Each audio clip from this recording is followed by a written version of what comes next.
Halo, kembali lagi bersama Ibu di mata pelajaran Ilmu Pengetahuan Alam.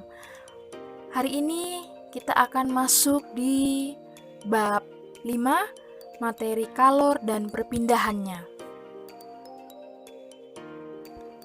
Prinsip tentang kalor dan perpindahan kalor banyak diterapkan dalam kehidupan manusia.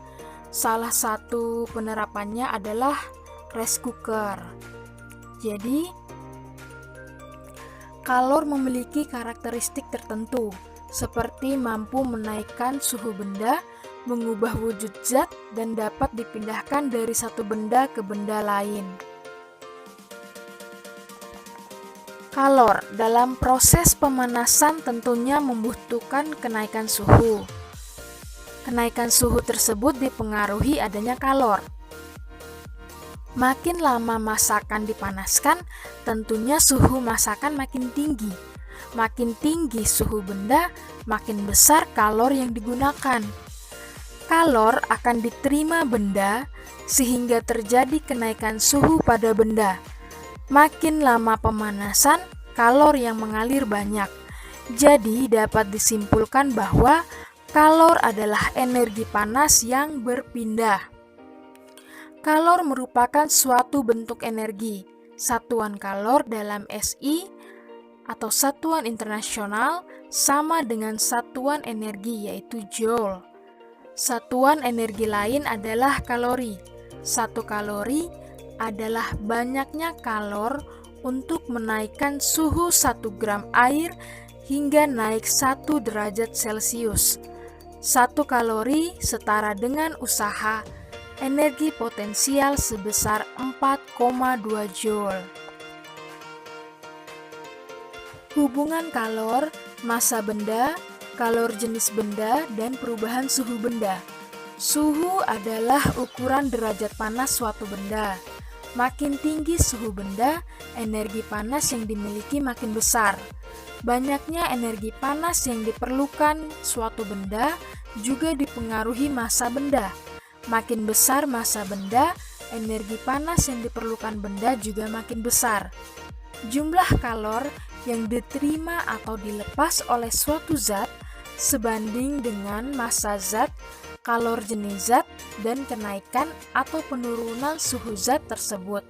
Hubungan variabel-variabel tersebut dapat dituliskan dalam persamaan berikut, yaitu Q sama dengan M dikali C dikali delta T, di mana Q adalah banyaknya kalor yang diterima atau dilepas dengan satuan joule, M adalah massa zat dengan satuan kilo, C adalah kalor jenis zat dengan satuan joule per kilogram derajat Celcius, dan delta T sama dengan T dikurang T0 sama dengan kenaikan atau penurunan suhu zat, satuannya derajat Celcius. T0 adalah suhu mula-mula zat dan T adalah suhu akhir zat. Kalor jenis adalah banyaknya kalor yang diperlukan oleh 1 kilo zat untuk menaikkan suhunya sebesar 1 derajat Celcius.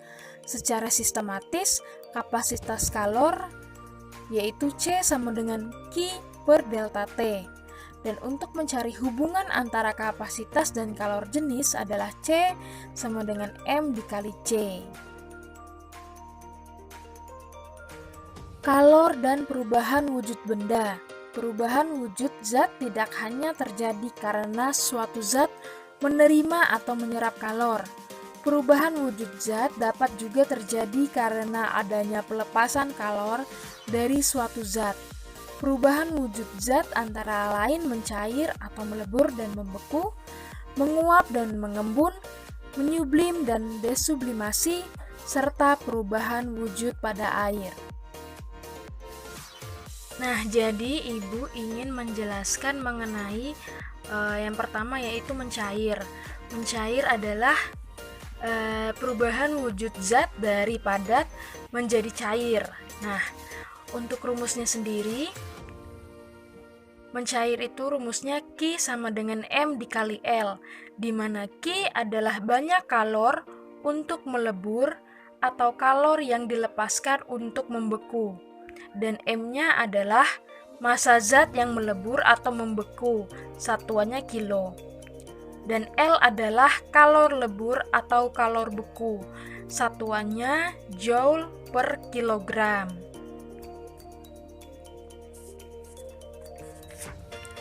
Lalu lanjut ke menguap dan mengembun.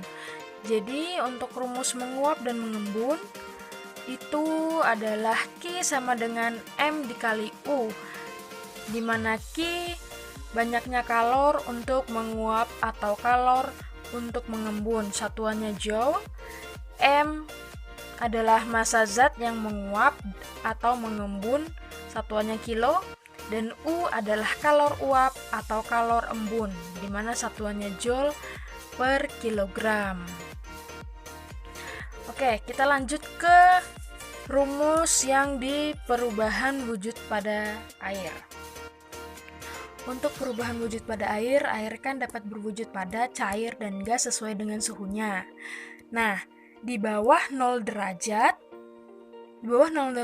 Celcius air berwujud padat atau es, membeku, ya kan, yang dikenal sebagai es atau membeku 0 derajat Celcius. Kalau pada suhu 0 derajat Celcius sampai 100 derajat Celcius, air berwujud cair. Air berwujud cair. Pada suhu 100 derajat Celcius, air mulai berubah wujud menjadi uap. Nah, kita lihat grafiknya. Grafik A ke B ini adalah es atau membeku, grafik dari B ke C itu adalah mencair, C ke D adalah air atau mencair, D ke E itu adalah mendidih, dan ke E dan seterusnya adalah menguap. Jadi di sini ada terhadap suhu derajat Celcius dan ini adalah terhadap waktu. Baik, kita lanjut ke contoh soal. Oke, ini Ibu kasih contoh. Ibu jelaskan ya contoh soal yang ada di buku LKS kalian. Jadi di sini ada soal es sebanyak 4 kg diberi kalor sehingga mengalami kenaikan suhu dan perubahan wujud seperti grafik berikut. Ini grafiknya terhadap suhu dan ini adalah terhadap kalor.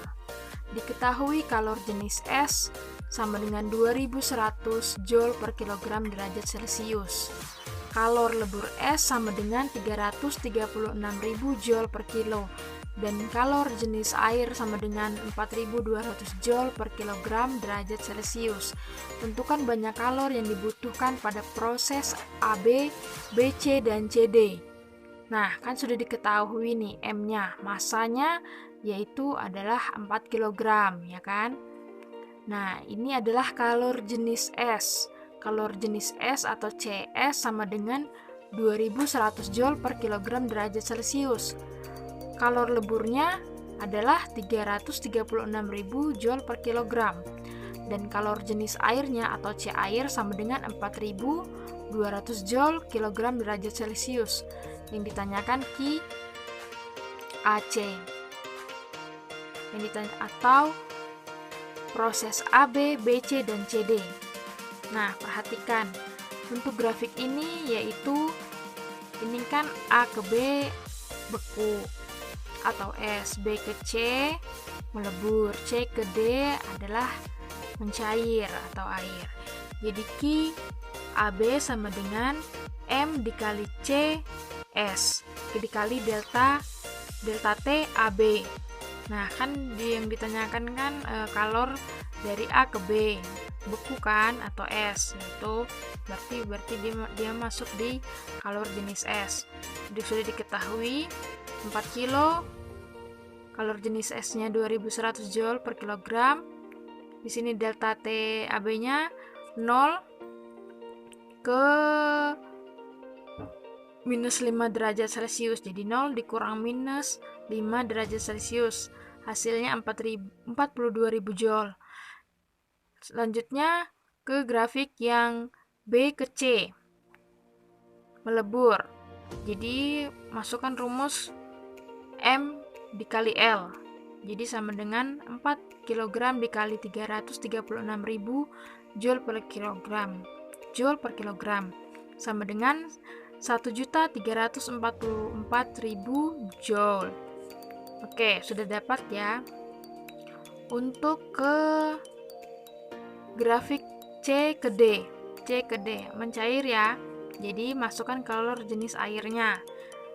4 kg dikali 4.200 dikali 100 dikurang 0, karena delta T-nya dilihat C ke D. 100 derajat ke 0 derajat. Jadi hasilnya 1.680.000 Joule. Jadi kalor yang dibutuhkan pada proses AB, BC, dan CD berturut-turut 42.000 Joule, 1.344.000 Joule, dan 1.680.000 Joule.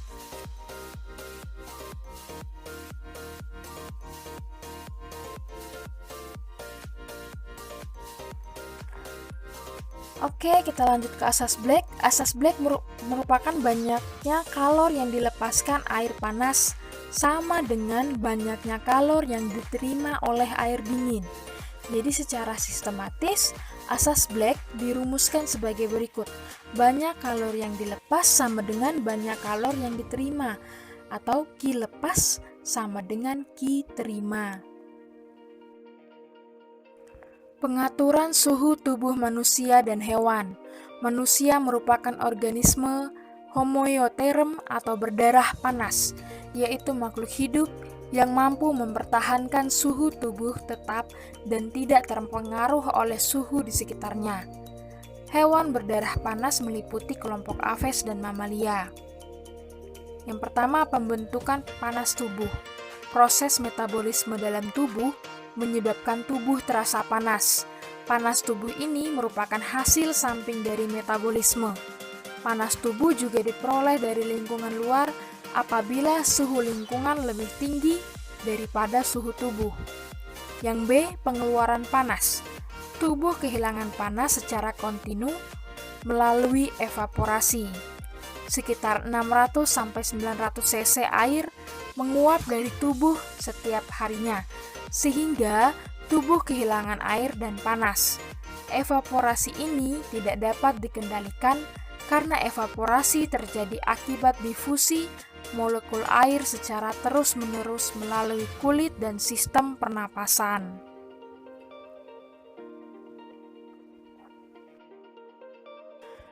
Baik, sekian materi kalor dan perpindahannya. Semangat belajarnya, jangan lupa untuk selalu memenuhi tanggung jawabnya sebagai siswa. Jaga kesehatan, dan terima kasih sudah menonton serta mempelajari materi ini. See you!